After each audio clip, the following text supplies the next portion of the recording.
Welcome, everyone, to the Hoppy Thoughts podcast. We're back live and in Chet's garage. I'm Will, and this is Chet, coming to you with the best variety podcast ever on the planet, because personally, I haven't heard of any other variety podcasts. I'm sure they exist. I just have been living under a rock, and I've never heard of one before. Usually people are like, oh, we talk about sports. Oh, we talk about murder. Oh, we talk about birds. Oh, we talk about science. Oh, well, we talk about all those things in one non-stop shop right here. And golf. I feel like I'm in the mood to talk about golf today. Golf, yes, has been an important thing of conversation. There are golf-centric podcasts. Yeah. We should have, like, Tiger Woods on. We can just send him an email, right? I'm sure TigerWoods@gmail. He probably checks his emails. It's got to be him. He doesn't have a secretary. All we have to do is make a fake Gmail called, like, PGA Tour Official at Gmail, it's and like we email him. Tiger would respond to me. Respond. Every day we respond to him back. A lot of people do that, like content where they go, day 48 of me reaching sending out. a DM to Taylor Swift until she likes my post about how I'm going to, like, kill her No, or something like that. No. Stuff. She's too busy talking about Travis Kelce's wiener right now. I mean. Yeah. I haven't listened to much of it. I have heard the wiener part. I mean, that's all I've heard. He's probably got a good one, right? I mean, he's a big guy. He's a big guy. He's a big guy. But he probably has a big heart, Just giving me the grimace. He doesn't like it. Well, today, everyone, we are drinking a lovely beer straight from the land of China. I went again to the import beer section like I usually do. I actually bought these last week when we did the Czech beer. These were the only Asian beer on the shelves there. Turns out Asian beer does not have too far of a reach here in Kentucky. This is it's got to be a state-owned brand. Tsingtao. There's no notable notes on the box. John Cena. Sorry. What does he say that everyone says? Bing. Bing chilling. Bing chilling. Yeah. Bing chilling. Hey, shout out to John Cena. Dude, you're going to fucking hurt yourself. No. There's no notable notes on the box about what these are made of, where these are made, why these were made. I didn't really think drinking was really allowed in China. They don't really like a lot of things over there. It's very drinking in China. Like, do they been drinking beer? Excellent. Thank you, sir. There you go. There's your beer. It's got it's kind of like a rounded bottle. It's a different bottle for sure. It's crafted using selected malt, hops, and special yeast for a crisp, refreshing beer. That's the most generic statement I've ever heard in my entire life. They probably that it's just general terms because they're like, how do we write this so easily and then translate this into English? Yeah, we do not want to be complicated. And it's the most non-complicated beer I think I've ever had in my life. But it's probably crisp. They typically have really light lagers. Yes. I do a good. It's honestly pretty good. I think it's called. There's Asahi that's really good. That's Japanese. That's just, God damn it. See, I was trying to find Japanese beers, but I can only find Chinese ones. This is actually really good. So hopefully you can get that open for yourself. That's not. That is. Tsingtao, feel free to reach out, sponsor us. This can be a practice for any sponsor that we might have in the future. They got ties to Kentucky. We're very. Oh, sorry, fringing on politics there. Yeah. They're a very lovely place, I've heard. I would love to be sponsored by China. I think I kind of think big podcast sponsorships. It's kind of funny. I think of politicians or whoever else that take lobbyist bribes. I'm going to call them bribes. Maybe they're not bribes on paper, but they take money from lobbyists. Yeah, their legal definition is not bribes. No, I think moral definitions are. I think shame on them. They're in political office. But then I think if I was in political office, who are you? A big oil company? Oh, write me a check and I'll do whatever you say. Yeah. No worries. I work for money. Money is what pays the bills. No, yeah, up until a limit. There definitely is a. We're gonna get off into a dangerous political rant here if we stay too long. But I'll make my opinion on this known, which is there's definitely a fine line, right? I think that there's a financial incentive that a representative has, and if it does represent what the people want, that they The People's represent. Republic of China. Well, that's where conflicts get intertwined, arise. or what's the term? But either way, I think that if the industries that are reaching out to these political folks and saying, hey, we would like to, for example, they have like Amazon, or who's the battery facility that's coming in, the manufacturer that's coming in, that's putting To town here? I mean, it'll be don't like know. out of town, but it's going to create jobs. I don't know. It's like a subsidiary that is supposed to make batteries for any electric vehicle. Could Like, be Tesla or Ford in my or mind, whatever. if that organization goes to a political Not sure. person, right? What I cannot think of the term right now. Senator, A senator, or congressman. congressman. Thank you so Yeah. much. And they say, "Hey, look, Political we think that we can financially help the economy Yeah. by providing extra jobs." It seems like a They give win-win to everyone. Yeah, they give incentives. When we were opening Ellie, we did the same thing. Yeah. We had like 2 or 3 years of tax subsidies awarded to us. But it was based on like population. I really doubt that was ever followed up on, but I at least saw the happenings. Yeah. I could see where it goes. Funny enough that we're kind of going down not too deep of a political. We're skirting it. We're tangent. skirting it. We're skirting it. Funny enough, I have something that just kind of as an icebreaker, get us warmed up here. I might do this regularly. Things about NPR. I listen to NPR quite frequently, Daily. and this is more about the mechanics of NPR and what they talk about, not like in-depth explanations of stories that they talk about. This is like, what I mean by this is that so often, once or twice a day, the BBC comes on NPR, and I'm listening to on my car ride to or from work or whatever, I'm listening to anchors from the British Broadcasting Corporation over in Britain talk about stories and stuff happening here around the world, whatever else. And I think it's so funny listening to how they put it into words, like what's happening here, our current events, how they put it into words and how kind of funny and ridiculous it sounds. We know when things happen here, it's like, oh, can't believe it, it's so ridiculous. But when they say it in their little British accents, it sounds even more ridiculous. So I wrote like 2 kind of bits to kind of portray what I think it sounds like when I listen to the BBC NPR hosts. So it's like, there's like music on the front, right? It's like, dun-dun-dun, as it's transitioning over to the BBC hosts. And they're like, hello, I'm Michael Rogers with the BBC. It's very calm always. I'm Michael Rogers with the BBC. Reports from the American state of West Virginia today bring accounts of 47 dead after a gender reveal party. Oh. Investigators conclude that the black balloons were accidentally filled with powdered Tylenol instead of baby powder. The government responded with sending $32 billion to Ukraine. The numbers? That was pretty good. It's just like ridiculous stuff. Yeah. Here's another one that I wrote. These are not real. Yeah. But, in a couple the template's layers, there. they The could template's be there. real. How do we subtly provide fear-mongering? Exactly. BBC correspondents found soiled diaper outside of the Oval Office today. The Republican staff have already memorialized the diaper at the Smithsonian in hopes it could be their president, Donald Trump.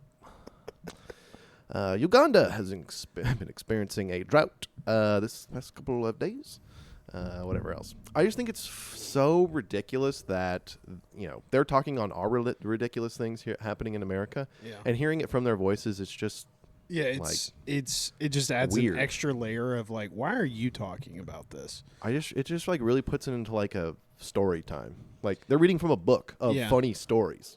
Yeah. These funny headlines. I mean, do you think that you know what that probably is? You know why they're probably reading it? It's written by someone. Views, listens. Like it's I'm sure there's so many stories that come out of the U.S. that people are just like, what's going on? We could never get that to happen here. What the hell? Yeah. How do we have to talk about this?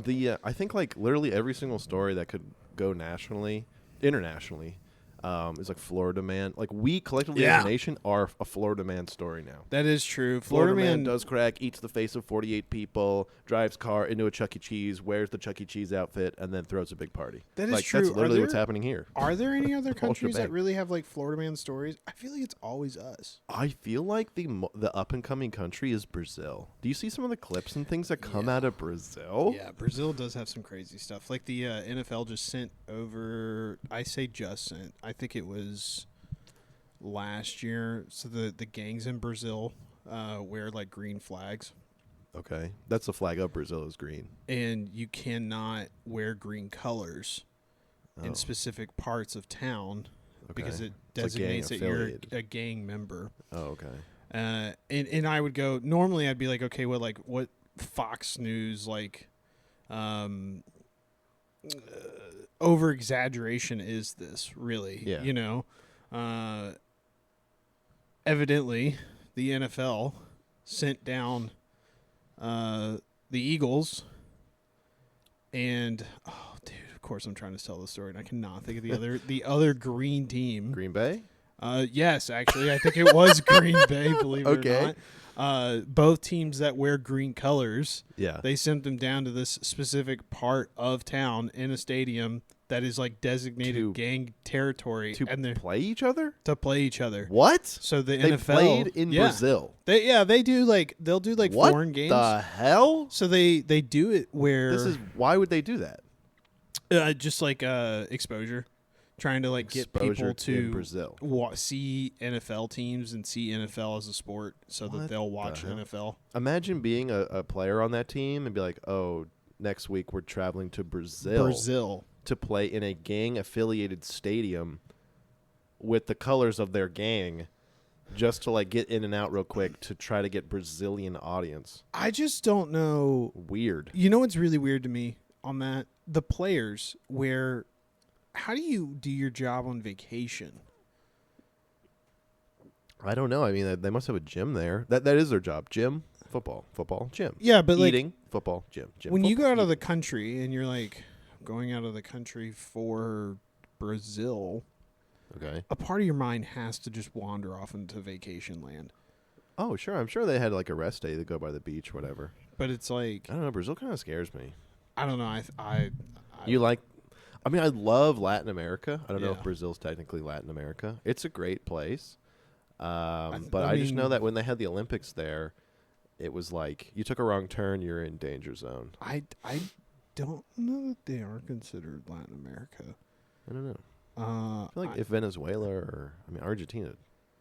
But Brazil speaks specifically Brazilian and Portuguese. Like, I don't think that Spanish is their predominant language. It's Portuguese, yeah. So I don't know that they're considered. I don't really know the history behind that.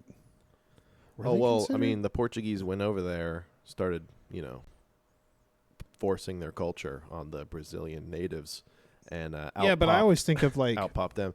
It's fun. I always I've heard that the Portuguese, in terms of in their big colonialist push, they were like the first colonial, I would say, European countries. Portugal. Oh, really? Yeah.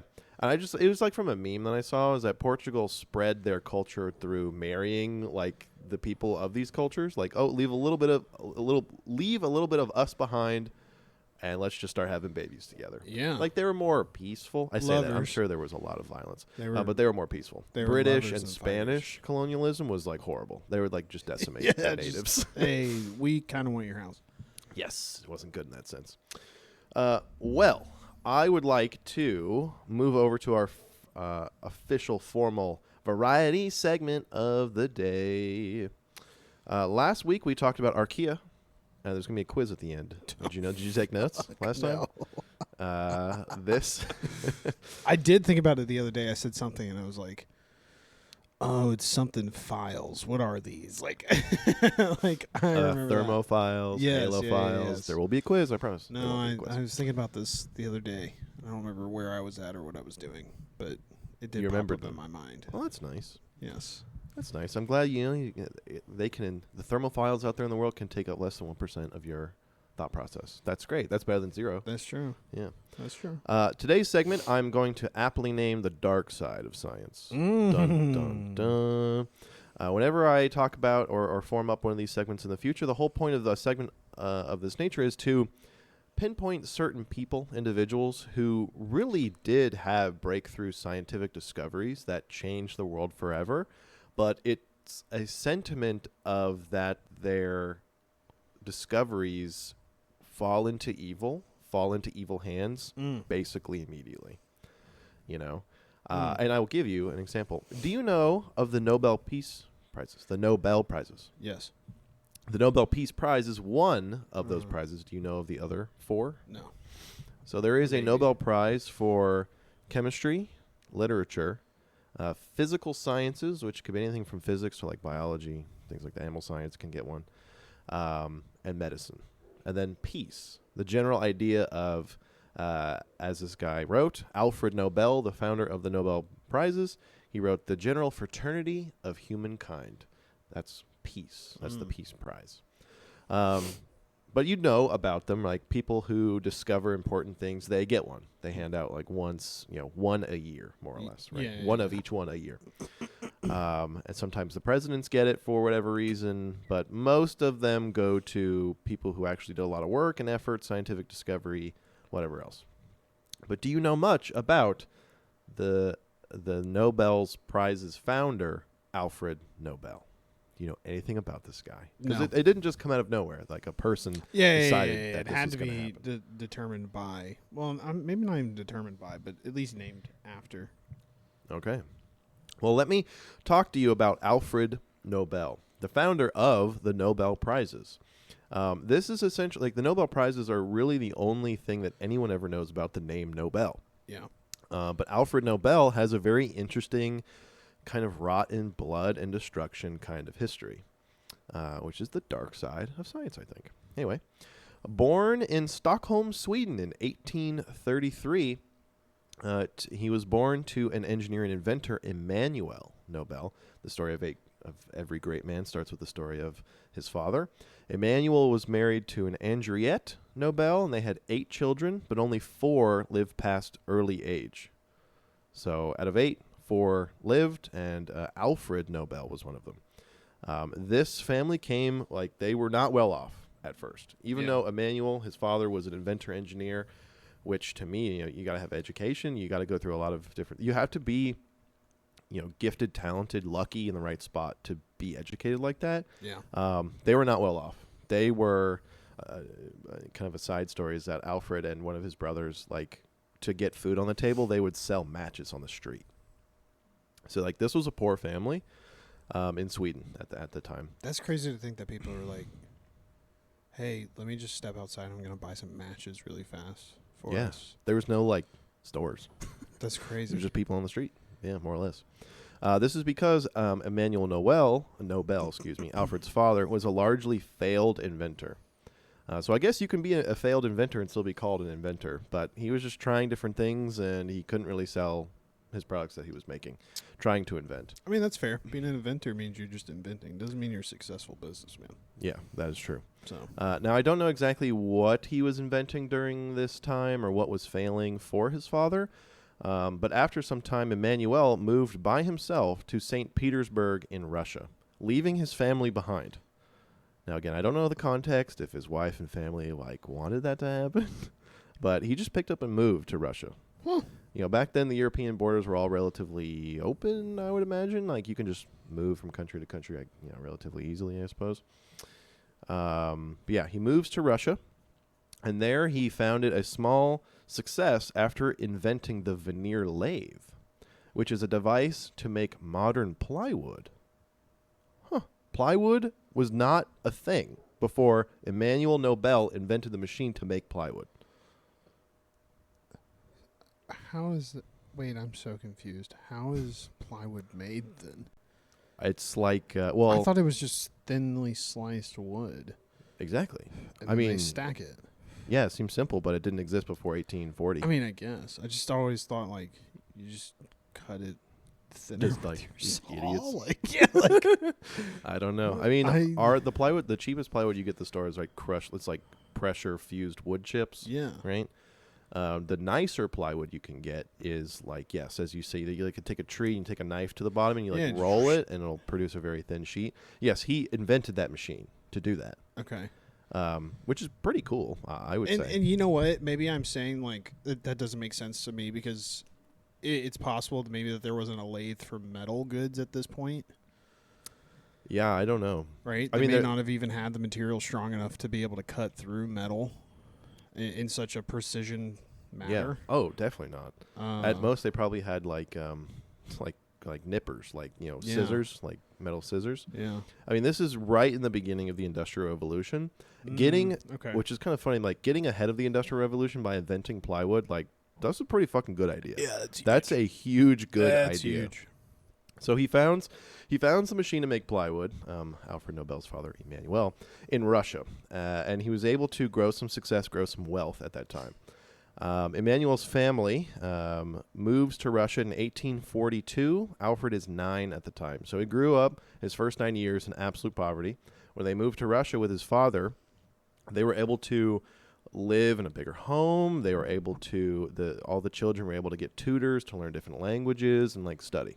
Yeah. So Alfred really became educated at the age of 9. They were able to again hire tutors to teach foreign languages to everyone and all the children. Alfred grew to become fluent in like 5 languages: French, Russian, English, Spanish, and like Italian or something like that. 5 languages, which is just kind of a side note, I would say. At this time, after inventing the machine to make plywood, Alfred's father set out to invent a new type of explosive device, the naval mine. Oh. The naval mine. Well, this guy's all over the fucking map. I know. He really is. He's like, I just got done making plywood. Let's go build bombs. Yeah. Like, what? Pretty much. To build the naval mine. It was largely, it was successful. There's a battle cited on Alfred Nobel's like Wikipedia, where his father, in the invention of the naval mine, allowed St. Petersburg, that was largely a bay, to defend itself from foreign invaders. So he invented it for the Russian government, and at this time, it wasn't the Russia we know today, right? This is like Russia at this time was mostly wilderness. It was a small Eastern European country, Yeah. He invents this naval mine, protects the bay. Some like British ships or something come to try to invade St. Petersburg. The naval mines blow them all to hell. So it kind of worked. Are these? I don't know if you know, but it kind of. I feel like naval mines are always portrayed in like a couple of different ways, right? Chained from the bottom, right, and they float like that, like midway through. And then they're also like proximity. You don't necessarily have to hit one, but sometimes they are portrayed based on you hit one, or sometimes they're like, oh, I hit a radio frequency that's so close, and then I just blow up. Do you know if it was like physical? This one was you had to run into it with your ship. Okay. It was chained to the bottom of the bay, and it was like floating like halfway up or 10 feet under the water or something. It was 1840. Electricity wasn't even invented yet. Yeah.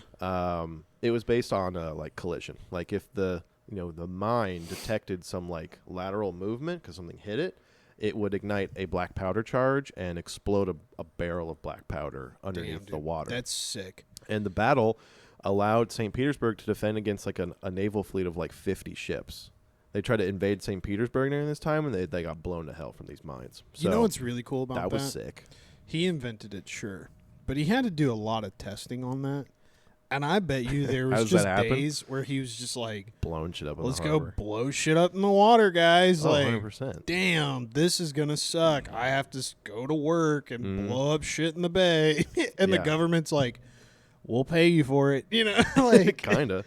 I don't even think like the government sanctions it really. It's like is it illegal to blow up stuff? I don't know. It's such a different place. Oh, dude, I bet at that time frame they were just like, as what long are as no doing? one noticed. And he's like, "Oh, I'm like trying to make defensive equipment mines for the government, and it'll protect the country." And they were like, "Yeah, sick, man. Have fun." Yeah. So this naval mine is kind of the history's first.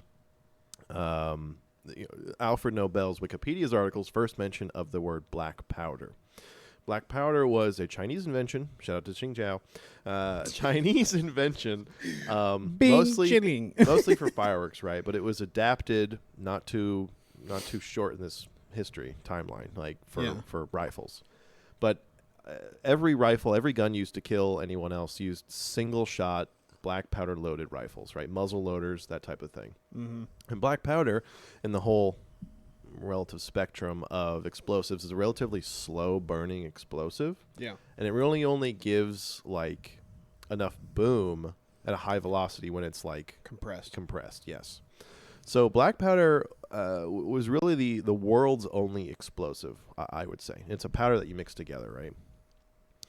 So kind of keep that in the back of your head. It'll come back around a little bit. But after the success of Emmanuel Nobel's naval mine venture, Alfred is able to move to a couple of different places and study underneath great scientists. So in 1850, he studies chemistry underneath a scientist, Ascanio Sombrero. Straight up, Ascanio Sombrero in Paris. Ascanio recently invented nitroglycerin. Dude. Do you know anything about nitroglycerin? You've heard of it before, I'm sure. I have heard of it. I don't know any details about it. It's nasty stuff. Yes, it is at this time, nitroglycerin is used for two main things, I suppose. Explosives. Mm-hmm. It's a liquid explosive. It's like a oil suspension type of thing. What makes it such a potent explosive is that within one molecule, it has everything needed for detonation. It has an oxidative group, it has a nitrogen group, and whatever else. Have they determined the periodic table by this point? Bits and pieces of it, yeah, not the whole thing, but bits and pieces. Yes, I think at this time they've discovered like 50 elements. Okay, and right now there's like 200 and something. But there was a standard at this point of like, yeah, they knew these what elements. oxygen. We knew, like they're. God, I'm gonna try to remember my chemistry, but like their covalent bonds. Yeah.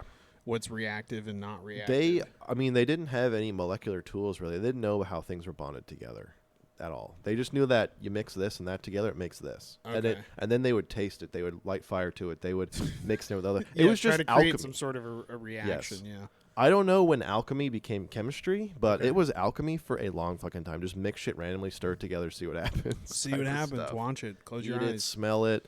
Yeah, who knows? There's tons and tons of stories of scientists doing that and then dying because they made like the most potent poison on the planet. Yeah. But they just had to eat it because they had to know what it tasted like. Crazy. Yeah, it's wild. As if taste really matters when you're making an explosive. It fucking because you don't know. It could have been an artificial sweetener. That's how the you could have invented an artificial sweetener. That's how Pop Rocks got made. Kind of. Just putting fucking explosives in your mouth. They're like, oh, it's not too bad. This one's too explosive. If we made it less explosive, put it on suckers. That concept is how artificial sweeteners and I think LSD became known. Scientists just putting a little bit on their tongue and seeing what happened. The LSD, obviously, he saw fucking demons in his laboratory. I was gonna say, yeah. And then the artificial sweetener, he was like, this tastes kind of sweet. You know, he would have never have known that. Crazy. Wild. Yeah, science is fun. Science is cool. Anyway, as Alfred goes out and studies underneath these chemists, most notably a chemist by the name of Ascanio Sombrero. Such a great name. Excuse me. Ascanio recently discovered nitroglycerin 3 years before, so it's a very new explosive. Yeah. Again, it's like an oil liquid suspension. He's still having fun with it, but it's kind of wearing out on him. Yes. At 3 years. Ascanio Sombrero, his mentor, kept continue to warn Alfred, we shouldn't concern ourselves about this. It's dangerous. Science is meant to be for constructive ideas. Yeah. This thing explodes and destroys stuff. So we shouldn't focus on it. We need to leave it behind and move on to something else. But Alfred Nobel was it was very pure. Alfred was like, no, it's cool. Yeah. It goes boom, boom. Yeah, I want to blow up shit in the water again. He's thinking about back in Russia. And he's like, my dad would love this. He's like, if I could just throw some shit on a barrel, dude, this shit just blows up, dude. That's fucking sick. Exactly. The main differences at this time, what made Alfred so, I guess, passionate, interested in nitroglycerin, is that gunpowder, to light it, you have to set a flame to it or a spark, something hot, right? Yeah. Nitroglycerin can be lit by impact. So you can like hit it or drop it on the ground. Diesel. Yeah, I mean, kind of, yes. Yes, diesel is lit off by immense amount of pressure. Yeah. This also ignites via immense amount of pressure or impact.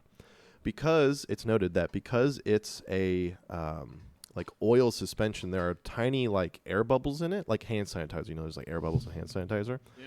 If those bubbles collapse, it ignites the whole fucking thing. And it explodes in a very high velocity explosive, like the highest velocity that the world has ever seen at that time. Again, black powder is slow. Nitroglycerin actually turns out to be a very dangerous high velocity explosive. Nitroglycerin, because of this, because it's a liquid and other things, it is also very unstable. Like if you take a vial of it and put a lighter to it, it won't light and explode. But if you just drop it on the floor, it will explode. Or if you shake it, if any of the bubbles inside of it collapse, it will explode. So it was like, it was powerful, it was unstable, and it led to a lot of accidents and things like in the academic research labs where this is founded. That's why Asania was like, that shit's dangerous. Get away from that. Don't lick the outlet, Alfred. Yeah. Don't do that. But Alfred was like, I'm fucking, what is this? Yeah, but stuff? this shit's exciting. I'm a pyromaniac. Yes, exactly. Honestly, can't blame him. Yeah. Not even electricity. Like, so within 3 years of that time, he's still studying abroad. He goes to America at one point, studies abroad in America, where he studies underneath a guy who like made and patented and kind of like engineered the first steel naval vessel. Like like the buoyancy and engineering around making a metal object float, I guess. He studied under him. So around 3 years passed from the time that he studied underneath the guy who warned him about nitroglycerin. But he brings home nitroglycerin to the Russians. Hell yeah. He brings it back home, back to his family. And their quote-unquote family factory that they were allowed to purchase right back from the plywood stuff. Yeah. They were able to manufacture nitroglycerin there. And from 1953 to 1956, the factory was producing tons of nitroglycerin for the Russians during the Crimean War. I know, I'm pulling in a lot of funny things. The Crimean War, I'm not going to go into too much detail, was a war between Greater Russia, Eastern Europe, and Italy, British, the French, and Germany. Yeah. It was a war around like territory. No, it was a war based around control of Israel. Funny enough, it was like a proxy war for that. Funny fucking enough, that was the Crimean War. But as any war goes, you need things to kill people. Explosives are wonderful to kill people. I'm still trying to imagine how this was used. Like, in what application was this important in a war?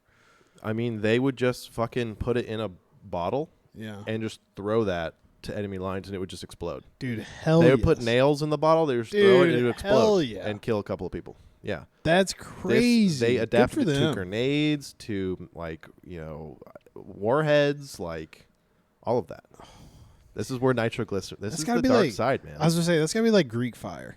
Like, when they were like, dude, this is like... invented Greek fire? Yeah, it's like, it's not pomade, but it's like, napalm? Like no, like pomade, like a gel. Okay. Essentially is what I'm thinking of it. Like, they're probably like, oh, it's just a gel. There's nothing crazy about this. And then they just clap their hands. Blows up. You know? Yeah, but shit, they put that in a bottle with some jars. Yeah. Like, I get very Saving Private Ryan with the little sticky tar socks. Yes, the sticky bombs. Yes. Yeah, I mean, a lot of it's weird. I mean, a lot of innovation happens during times of war because things that kill people can typically be used for other things. Yeah. In this case, it was, of course, the other way around. There's something nice about having a crude invention, though. Like having a crude product. It's so the first of its kind. Painfully simple. It just blows up. You don't need really too much else. I mean, throw some nails in there. Make it more effective. Fuck it. Why not? But there's something satisfying about that. Yes. This was the first explosive used in combat. Unfortunately, even though this saw an acute success over 3 years, Nobel and his family were manufacturing it in their family factory. The Crimean War only lasted 3 years. And when the war ended, they went bankrupt. They had no other customers. They had no other clients. They couldn't adapt it to any other industry. Yeah. They couldn't adapt it to like mining. That was an important one, right? That I think is the only really industrial use for explosives. they couldn't adapt it to mining operations because it couldn't get set off like in a controlled manner. Oh, yeah, you had to introduce some sort of an impact. Exactly. And at that point, you might as well just have a what are those called? I mean, not a dynamite stick, but the actual the fuse. Yeah. You have to have a fuse for those. Yeah, but which is nice. It gives you time. Visible time. Yeah, I mean, yes, they had strings that they could coat in animal fat and use that, but it doesn't ignite with fire. It only ignites with impact and high pressure. So, kind of during this time when they are going bankrupt or in the process of going bankrupt, Alfred really sees that nitroglycerin has a lot of problems as an explosive. It's very unstable. It goes off when you don't want it to. And B, it's hard to make it go off in other applications. So it's really only usable during war in a kind of careless situation. And he didn't really love that because, again, as his dad being an inventor, he was kind of like an entrepreneur, right? He wanted it to be something bigger and better. Yeah. All throughout this time, there were other factories around the world who were producing nitroglycerin, and factories were exploding. Like, nitroglycerin was fucking really dangerous. There's lots of stories about how barrels of the stuff would blow up in the back of a cart and kill 30 people just in the middle of town. Like, oopsie daisy. The cart rocked against a rock and fucking exploded half the building or something like that. So nitroglycerin's really getting a bad rap around the world. Mm-hmm. Countries are starting to ban its manufacturing and importation. They're like, this thing is so dangerous. We don't want to hear a word about it, I would say. Mm. And so what does Nobel do? He's like, I need to solve one of my two problems. It's really hard to get it to go off when I want it to. So he invents the blasting cap. The blasting cap, you can think of it now. It's the thing on every bullet, right? The little device that the hammer of your gun hits against, right? That's a blasting cap. Every, I would say explosive device ever manufactured in the 1900s has a blasting cap. And what it is a small capsule of black powder that you can ignite with fire or heat or a spark or something like that. That explosion then in turn explodes nitroglycerin itself. Yeah. Which that whole concept of a primary explosive exploding or setting off a secondary explosive what was adapted for nuclear weapons. That's how nuclear weapons work. A primary bomb, which is just a lot of nitroglycerin, sets off a nuclear explosion. So a primary setting off a secondary explosion was kind of his founding. So, again, you can equate every single bullet, every single bomb, every single grenade was founded off of him, in a sense. So, he invents the blasting cap that allows him or anyone, really, to ignite nitroglycerin at whim. Great. Yeah. Fantastic. The second thing is that it was too unstable and exploding when no one wanted it to, right? There was a case where there was barrels of nitroglycerin on a ship heading to California. So the whole ship has 10 barrels on it. And somehow, some way, those barrels all exploded and destroyed the ship and sent shrapnel onto or into the bay of wherever they were landing in California and killed people. It killed 150 people. God damn. It's crazy. Dude, that's so far. Literally, yes. It was a massive explosion. I was going to say a big boat like that, probably hundreds of yards, maybe even thousands of yards. Do you remember back during COVID or maybe even before COVID, that explosion that happened in Beirut? The huge one? Yeah. Imagine that. I would say it was on probably a lesser scale, but it leveled a 20 blocks.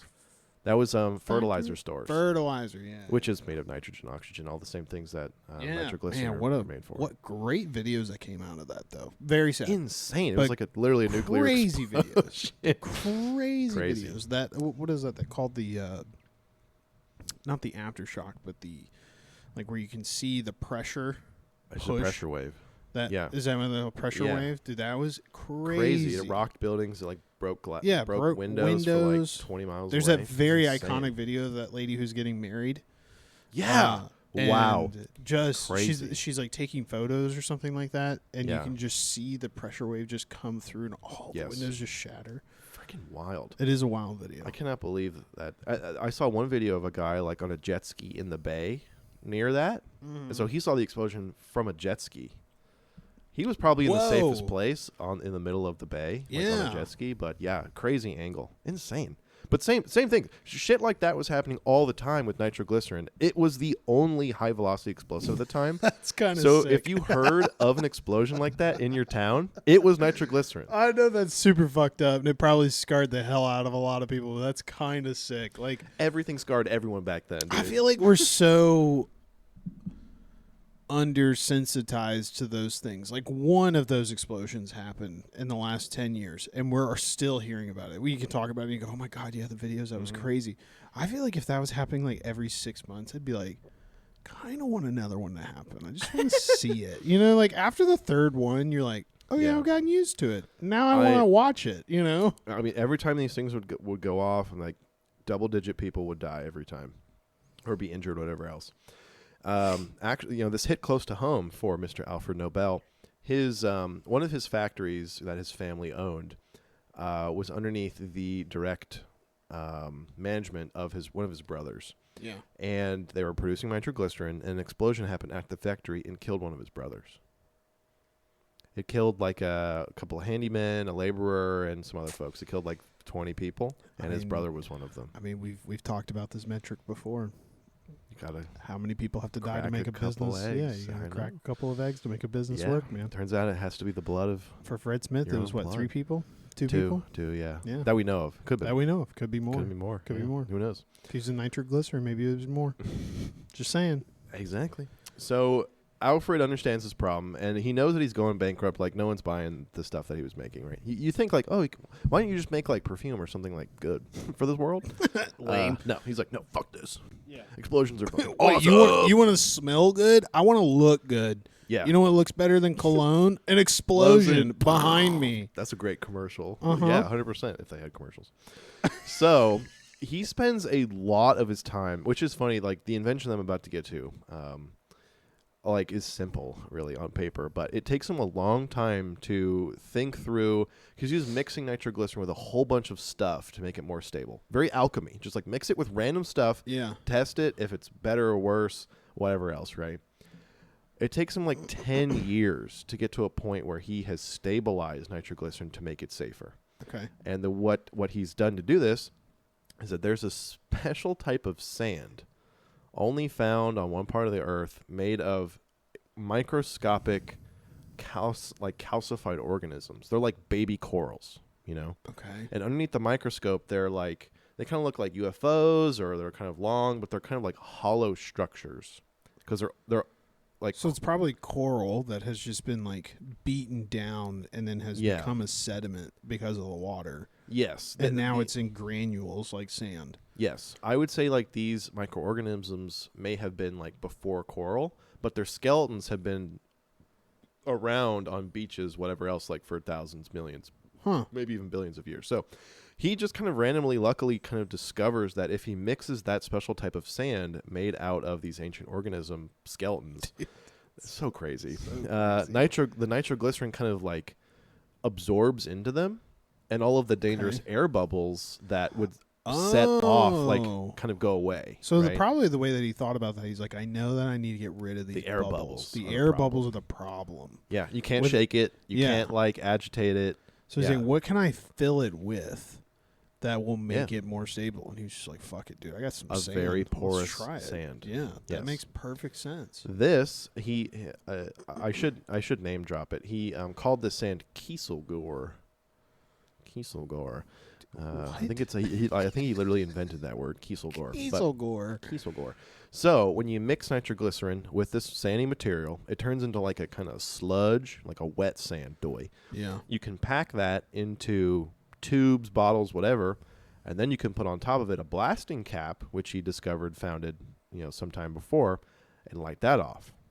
And what do you think? That then became his kind of like version 2 explosive. And what do you think that is? You've heard of this before. I mean, I have no idea. I mean, like... Okay. I was like trying to give like an image to it as I was describing, but Yeah. this. Wait, wait. I do want to Okay. guess this. Go back to our description again. Let's yeah. It's in. He patents the. He patents this in 1876. Think of America. Where America was in 1876. There's pioneers. There's frontiers. There's cowboys. There's Indians. Like imagine that time. The way that these things are produced is he mixes the nitroglycerin in with sand. It makes like a wet sand material, right? And imagine packing that inside like a bottle or like a cardboard tube, putting cardboard on both sides, and then blasting cap in the top with a fuse. I mean, that's just like, it sounds like dynamite, but it's... Ding, ding, ding. Wait, that's dynamite? That's dynamite. I always thought it was black powder dynamite. Or is No. it when it's black powder dynamite, it's just black powder, not... Right. Black powder dynamite did not exist. No This shit. was dynamite. Yes. Oh, I didn't realize. I literally this whole time I was like, dude, dynamite already exists. That's why he didn't make it into like the mining scene. Yeah, he invents dynamite. Oh my god, dude, that's crazy. With this, he invents dynamite, a quote unquote much safer explosive. I thought it was so stupid for thinking dynamite No. first. I'm not gonna lie. It's No. like, oh my god, dude. For all the TNT fans out there in the world, this is different than TNT. It's a different type of explosive. TNT was kind of founded around the same time-ish, but this is dynamite. Yes, this is the dynamite that we all know and love. It's funny, Nobel, he was an entrepreneur. Yeah, and he knew nitroglycerin's view, from the world. He markets this dynamite as Nobel's safety powder. Dude, Isn't that fucking crazy? Fucking a madman. Nobel's safety powder. He was like, is there nitroglycerin in this? Yes. Yeah. But is it safe? Yeah. Well, it's a safety powder. Of course it's safe. Who knows? There's like an article about how he first showed this off to the world. Like he invented this in his lab and no one knew about it. And he's like, this is how I'm going to really make a statement. He like writes letters or whatever else to various politicians in Russia or Sweden. Yeah, I can take one more. Thanks. And gathers them on like a dockside harbor. And he takes a bag full of dynamite, like, 4 or 5 sticks of it. Yeah. And he's like, welcome, gentlemen. He's speaking in Swedish or Russian or whatever. He's like, welcome, gentlemen. I'd like to show you my newest invention. It's in this bag. And he starts shaking it around. He starts like kicking it literally on the ground. Like he's just like fucking with it the whole time. Yeah. And he goes, now watch this. he lights a fuse. He lights a fuse, and it's like in a backpack kind of thing, a satchel. He chucks it into the bay as far as he could throw it, and then explodes in the water, right? As you can imagine. Thank you. It explodes in the water, and apparently all these politicians, whatever else, were like, holy shit. They're like, oh my God. I know nothing about explosives, but Holy that's crap. cool. Yes. And he's like, I would like to welcome Nobel's safety powder to the industry. Dude, what a So badass. crazy. Literally, this went off like dynamite. Literally, this invention went off like dynamite. Within a couple of years, maybe 3 to 5 years, he had 90 factories around the world making dynamite. Oh, my God. People overnight. Loved it. Now, this was used for mining operations. This allowed for huge accelerated expansion in America because we could blow apart mountains, blow apart quarries to make quarries for railroads, for roads, for like westward expansion. Oh, you need a hole in the mountain? Mm-hmm. Oh, hold my beer. Let me get some dynamite and blow it up. 6 sticks of dynamite in here. So because of its demand, I mean, it was expensive, and really only rich companies could, buy a whole barrel case of it, right? Yeah. So he was making fuckloads of money from this. That's awesome. This is where he probably gained. In today's money, this whole thing is billions of dollars worth of revenue. From easily dynamite. One of the biggest industries in the world, I'm sure. As soon as this came out, explosives. And in a similar case, right? You can imagine he invented this in 1875. 50 years come by, people are throwing dynamite at each other to kill each other in World War I, World War II. Yeah. Dynamite becomes one of the mainstay explosives for the next, I would say, 100 years. We didn't really have a best explosive until probably C4, which can be lit off by like a computer with a small spark, right? Yeah, that's like electrical pulse. Mm-hmm. So this thing was killing people for a long time. Hundreds of thousands of people have probably died at the hands of dynamite, which is wild. There are, I'll kind of get to these very grim stories at the end after his passing. But at this time, his company, Dynamite, Big Dynamite, is going crazy. 90 factories all around the world producing thousands and thousands of pounds of it. By this time, I would say Nobel, however, reached the apex of his life, and he's been battling like heart issues, lung issues. Like, he's just getting old and he's dying. And he's been in the lab huffing in chemicals all of his life. Like, he's just not doing good, unfortunately. Yeah, I mean, life expectancy at that age, or at this time, is just not great. He, in his final days, so he's again in the downturn of his life. In his final days, he began to suffer from severe chest pains related to heart disease. So he's bedridden at this point. He's maybe writing letters to different people, but he clearly cannot get out of bed because his chest hurts so bad. You know what the cure of that is, right? What is it? Just a cigar and a drink of whatever, the strongest thing in your cabinet every day. Probably. Just one of those. Yeah. He lived it by himself. He never married. He was just a bachelor fucking making explosives basically his whole life. In his final days, right, his chest pain was really getting... Like, people back then apparently died of chest pain. I mean, they really die of heart disease, but the pain just overwhelms. There was no painkillers at this time, so you can imagine the world that is for him. Funny enough, doctors at this time began to experiment with nitroglycerin as a vasodilator. Again, typical fucking alchemy. Let's just eat it and see what happens. Yes. They knew it exploded. They knew it killed people. Or they're like, let's take a little bit of it. That's insane. So Actually insane. Doctors began to practice, I suppose, with nitroglycerin as a vasodilator to alleviate the symptoms of heart disease. Yeah. And so in his final days, Alfred was taking oral nitroglycerin to relieve his heart pains. Fucking crazy. Dude, a weird full circle. Dude, his stomach lining was fucked. Mm-hmm. So fucked. Oh, yeah. I wouldn't even say there's much left. Oh, God, dude. So now that his entire life has been, I wouldn't say for nothing. I mean, he accomplished what he wanted, which was like this rabid hunger for an explosive that was better for mankind. Yeah. Which is a wild thing. He never married. He never had any kids. Yeah. He moved all around. He mostly lived his life in Sweden, Paris, and Russia. But in his final days, weeks, years of his life, he wanted to change the way he was perceived by the world, because everyone at that time knew him for being the inventor of this thing that killed people, honestly. Okay. Like, yes, you can use it for mining operations or whatever else, but anything in the news was about people dying from this stuff. Yeah. So he's like, I want to go down a hero. So he writes his entire fortune off to this Swedish, I guess meeting of the minds. This group of scientists in Sweden. Hey, I will give you my entire fortune, which at this time would have been like billions of dollars, to found the Nobel Prizes. One for math, one for engineering, one for literature, one for peace. Which is so funny. Again, after you hear all of this, you're like, for peace, bro. What the fuck are you talking about?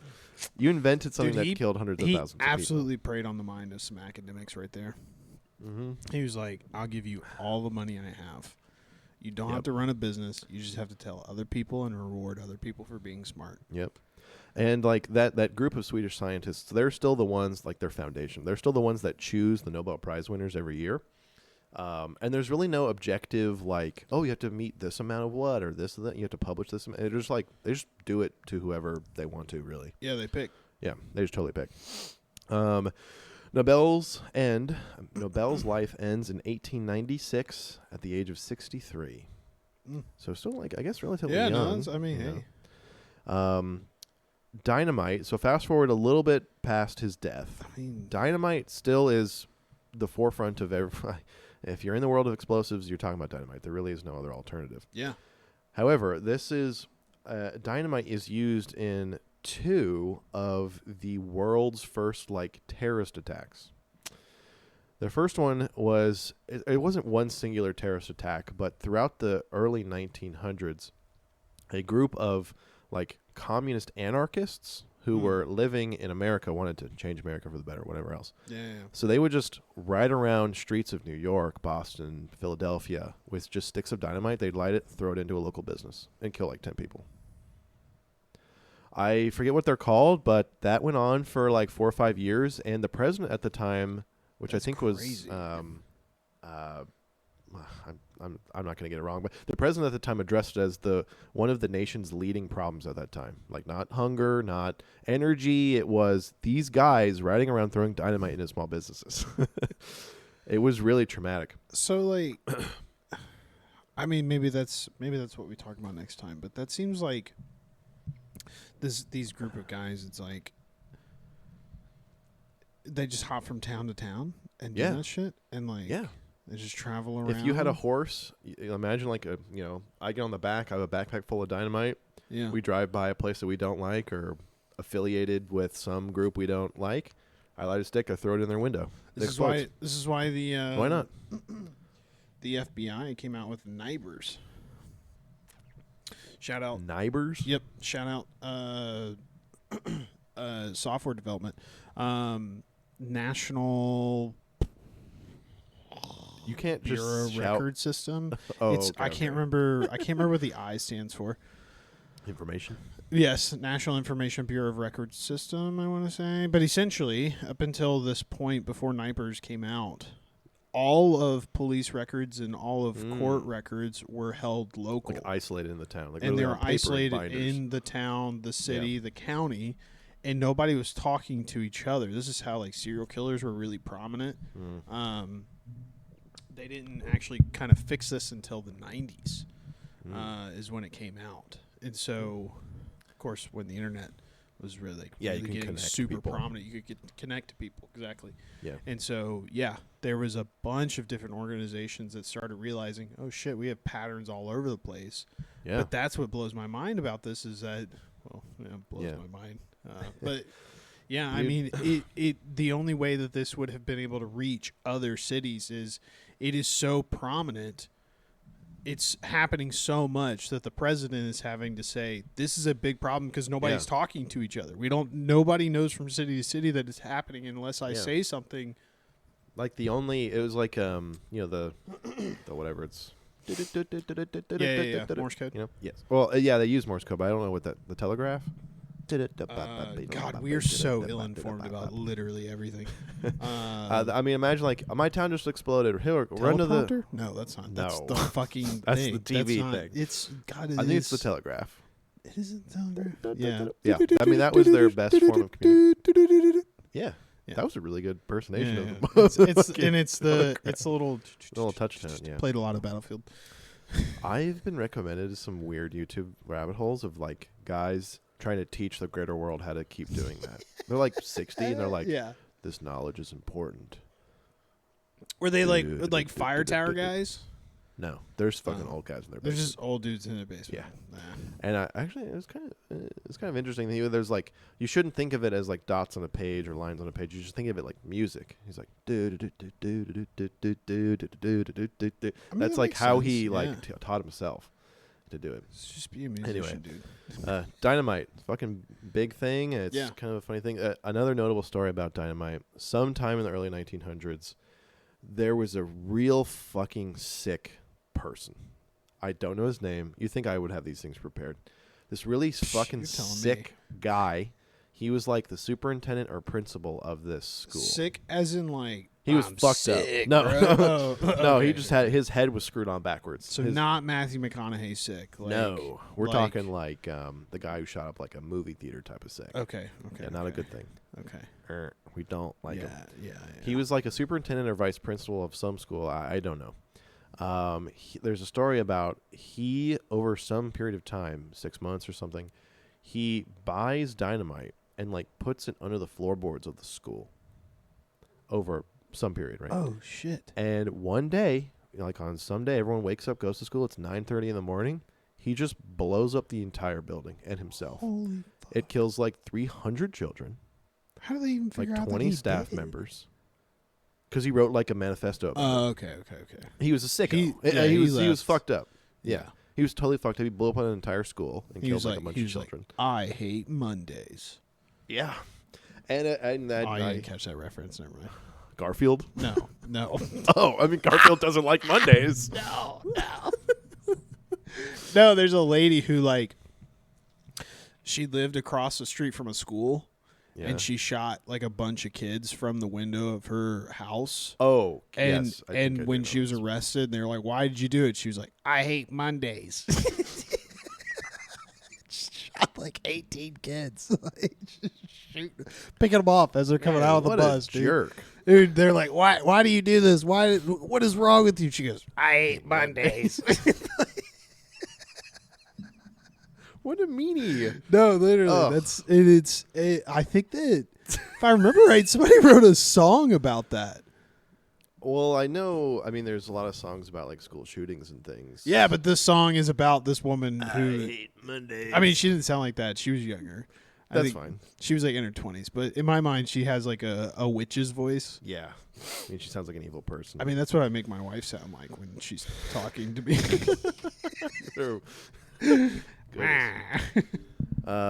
Yeah, so that's Alfred Nobel. You only know him for the prizes that he and his money give out, but he founded something that really changed the course of humankind. Yeah, in terms of ending human life. That is crazy. And honestly, I feel for the guy.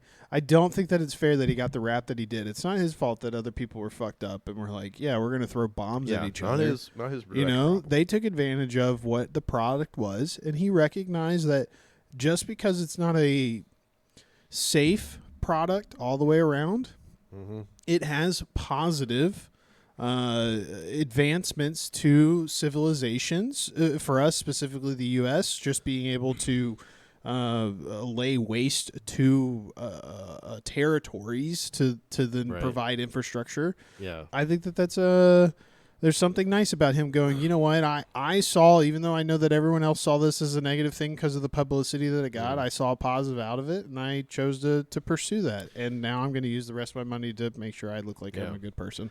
I feel like the same people that invented lawn darts should have been thinking the same way. Lawn darts? Yeah, so the toy that got banned in like the 80s because it was killing children. What? You don't know about lawn darts? No. Oh my god. Is this like fire an arrow into the sky? No. Like, oh, okay. You're about to get can we do a quick tangent on lawn darts? 5 minutes on this. I think we spent enough time on our friend here for I think so. 5 minutes of this, and then we'll transition over to our last part of this today. Lawn darts was this game in the 70s, 80s, I think. It was a lawn game, as you would imagine. It's like darts, like not like the shitty magnet darts, right? An actual dart with a pin on the front, right? To stick it into something. This one was like a cornhole where you set up a target and you throw a lawn dart up and into the target. These things were weighted like a bowling pin, I would say, like a small bowling pin. Like they were heavy. And it had this like big, 3 to 5 pounds. Probably. Yeah, it had a big, long metal spike in it. Like when you threw it, it had some tail feathers and things that would come down and land in your target. Dude, fuck yeah. Well, you can imagine some fucking moron would throw it up, either on purpose, not on purpose. A kid would just be on it. It would just go right through their fucking head. Dude. Whoa. That's tough. I mean, like, we used to... so what I'm saying is, why didn't the lawn darts people be like, our invention is for good, for American barbecues, not the killing of children. It's not for that. We saw this as a pastime for 4th of July, nothing else. And then it's like kids getting nailed to the fucking grass. Yep. So it was, lawn darts were tough. like banned in the U.S. back in the 80s because it killed a couple kids. That's so dumb. Oh, hey guys, sorry, our storage went up, so there's a hard cut here, but we're now refilming the last part, which is funny because what we're going through right now, I actually got them correct before, but now I will have to do it again. Sure. So, to reorient everyone again, last episode, I asked questions that Chet's wife wrote to him. And based on those questions, he got 2 out of 5 correct, which is unfortunately not a passing grade, which is why you all saw a roast picture this week. It's kind of weird. Again, I'm talking from the future into the past and vice versa. So hopefully everyone had a really fun time with that. But now it's my turn. Chet has questions that my wife wrote for me to hopefully get correct. Probably will get wrong. And if I get if I get more than... You get 3. 2, yes. Get a minimum of 3. I need to have 3 correct in order to pass. If I get more than that wrong, I have to spin the wheel of punishment, unfortunately. Yeah. So, without further ado, Chet, please which Read I me the will. questions. I will give you the credit. You did get the back 5 of these I did. right. However, that's not fun. That's not on camera. That's not on camera There's anymore. no proof of that. So There's soundproof, but it's just that's a not good enough. he said, she said story at this point. So Yeah. we're going to go to the front 5, which Let's do it. I don't know. I don't know if these are going to be harder or easier for you, but I really hope from the bottom of my heart that you don't get any of these right. I get 0. I 0 want for you 5. to take a big old healthy shot of Malort's, if Let's we're going to go. be honest. Let's fucking, or get tased, or who knows. Oh, yeah. That's going to be fun. Let's get it. All right. Question number 1. Are you ready? I'm ready.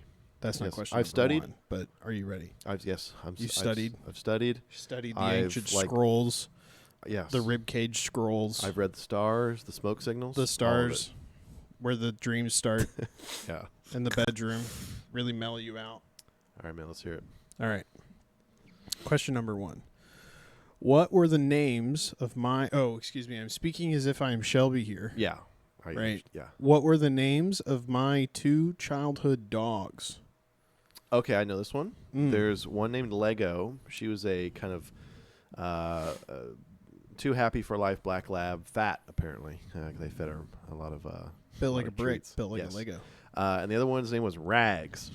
Rags. Rags was like this coyote dog, had a cough its whole life, lived outside, kind of a weird dog. Rags and Lego. Rags Final and Lego. answer. That's your final answer? Yes. It is Rags and Bingo. Lego. Bingo. Yeah, that was an easy Ding, one. ding, ding, She talks ding, about ding, them ding. pretty frequently. Oh. Yeah. That's lame. I don't think Megan would have any idea what my childhood's dog name were. I don't think She I've would ever know heard you say Chloe, but that's just because Chloe Chloe. passed away recently. Shout But out to Chloe. yeah, Midgie was we had this like Boston Terrier. Yeah, it sounds like a fucking midgie. Dude, Midgie would 100%. Oh, dude, my favorite story of Midgie, and then I'll go to question number 2. We would let Midgie run out the front door, and that dog just had so much energy. She wanted to get out right then and there. She would just run around the house, a full circle as fast as she could around the entire house. Yeah. She'd do that like 4 or 5 times, Man. and then she'd come back to the front door. She's just exhausted, Yeah, just so exhausted. and then she'd come in and sleep. It was her Well, favorite God thing to do. bless. She loved it. Yeah, that's great. All right, question number 2. Here we Which go. we will have to bleep this answer out. Okay. Yeah, okay. What is my phone number?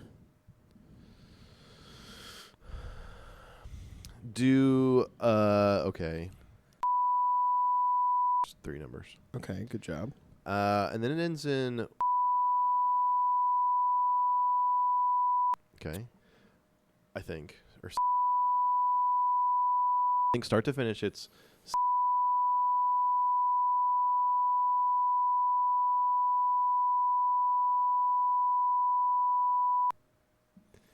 Yeah, let me think.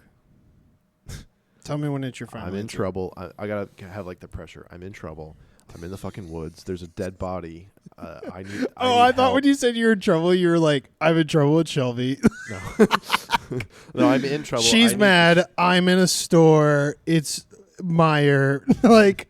She told me what salsa she wanted, but I just don't remember. Yeah.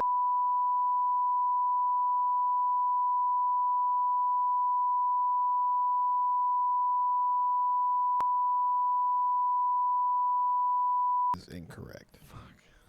I feel like I was so close. You were close. You were wrong on the 2 numbers. Really, the that 1 you or the kept. 7? Mm-hmm.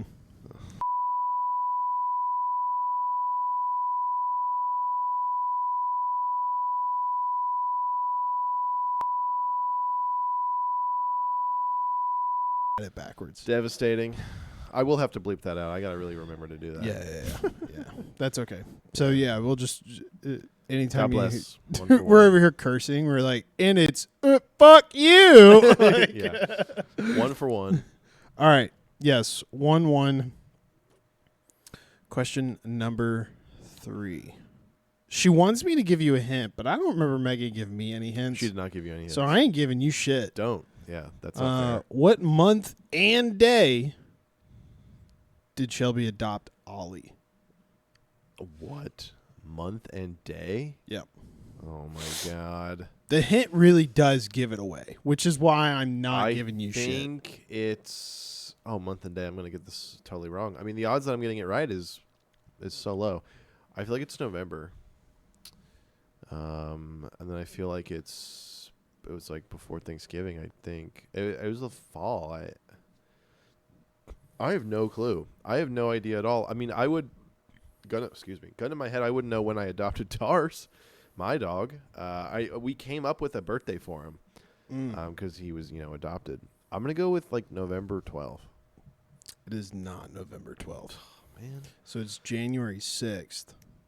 And no. the hint I should have gotten that right, actually. The hint is it has become a fascist holiday. Yes. Which is why I was like, I'm not giving you the hint. No, I should have known that. It just blows it right out of the water. I thought that was... I guess I mixed it in my brain. I thought that was the birthday that she made up for him, not his adopted date. Oh, okay. That makes sense. Hey, that's that makes sense. That's that one makes for sense. two. One for two. I should have gotten that one right. Sad. All right, now this one I'm curious to see if you get this one right. We're all curious. I'm really curious. Okay. I have a little personal connection to this next question just because of how I know Shelby. Mm-hmm. Question number 4. What sorority was she in? And full name, not letters. Oh, great. Okay. Okay, well, I don't know the letters. I know she was a Theta. Thetas! Whatever. But I don't know the other ones. Like, there's usually 3, right? Yeah. Delta. No. No. Kappa, Gamma. Okay, now you're just saying the Greek alphabet. That's what it is. Well, yeah, but like... Zeta Tau Alpha. Final answer. God fucking... Boom, it came to me like a lightning. Yes. Like a lightning Zeta strike. Tau Alpha. Bingo. ZTA. And then she'd do like a hand sign, look like blood in a crypt type of thing. It's a crown.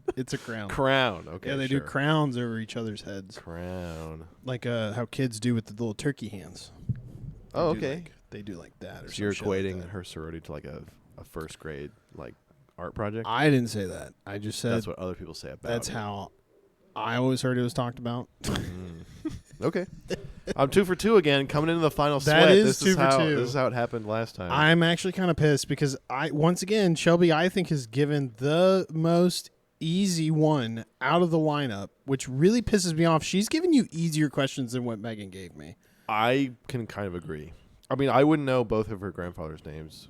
Yeah. From both sides. Like, from her mom's side, Bro, and I her have no phone idea. number, I get on to Megan for not remembering her own phone number. Like, in my opinion, Yeah. I don't know. All right, let's hear it, man. 2 for 2. Final question. What is Shelby's typical Starbucks order? Order? Ober? Okay. Starbucks, order. right? Starbucks. I know this one by heart because I've said and ordered it many times. Just take a shot of Malort. God damn. It is a caramel macchiato with almond milk and an extra shot. Final answer. Now, sometimes she says like upside down, or they make it like in reverse order. Okay. Actually, I think. See, we haven't gone to Starbucks in a long time. Her Heine Brothers order is an iced caramel latte with almond milk and extra shot. Okay. Now, I think because it's a macchiato, it's kind of made differently. So I think it's an iced caramel macchiato with an extra shot. I think that's all you need to say. I don't think you need to specify the milk. You do need to specify the milk. Okay, well, it's almond milk for sure, with almond milk and an extra shot. You do typically specify the milk, but she did not specify the milk in her answer. Okay. Which tells me she doesn't even know She what doesn't. she gets normally. Which Well, is funny. Yeah, I would say my final answer is an iced caramel macchiato with an extra shot. I If she didn't specify the milk. Fucking hate you. Boom. That's exactly it. Now, I ordered She that put every... the size over the milk. Like... It's a medium, so I guess that's a grande? A Grande, yeah. She said ice grande caramel macchiato with an extra shot. Yes. Which I ordered dog shit. Those were easier than yours, I would say. Yes. 3 dude. for 2. Oh my God. Like if right now they were like, what's Megan's favorite order for Starbucks? I'd go, whatever's in season. Like she just She goes with wants the the like fucking fall flavor bullshit right now. Like right now it's like a Pumpkin maple pumpkin pancake something or another. There's like a new one right now. It's more food than it is liquid. Yeah. Maple pancake biscuit Yes. butter. 100%. Yeah, it's like when you go to a Blend it brunch up. place and you're like, I want a Bloody Mary, and it comes with a waffle that's sticking out of the top of the fucking Yeah. cup. Yes. You're like, Dude. no, I didn't want chicken and waffles. I wanted a Bloody Mary. Yeah. So, but yes, I made it through. scraped by. I made it through. That's it. I mean, that's a passing grade across all the questions. Again, we had to edit. I mean, the footage went down for the other questions, but yeah, that means Shelby's gonna have homework to come up with more harder questions. She is. I'm gonna have to, like, instead of just taking them at face value and be like, oh yeah, these are probably difficult as is. No, now that I know my wife's questions, no, Yeah. we're going back to the drawing board. I'll help. Yeah, I haven't seen I I need more tattoo questions. Yeah, it turns out. Fantastic. I think that's a perfect way to end. Thank you guys for watching. Thank you, everybody. Always a pleasure. Hopefully it was a great show for everyone. I'm Will, and this is Chet. Yes, thank you guys for watching. And we are the Hoppy Thoughts podcast. Leave a like, leave a follow, leave anything behind, leave your purse, leave your keys, whatever you'd like. Like, comment, subscribe, whatever else. Follow us, share us. Get a tattoo. Send us emails at hoppythoughtspodcast@gmail.com. Yep. We will read them. Who knows what we'll do with them, but go for it. Why not? Why not? Who cares? Email me. You guys take it Email easy. us. Yes. Bye, everyone. Bye, everybody.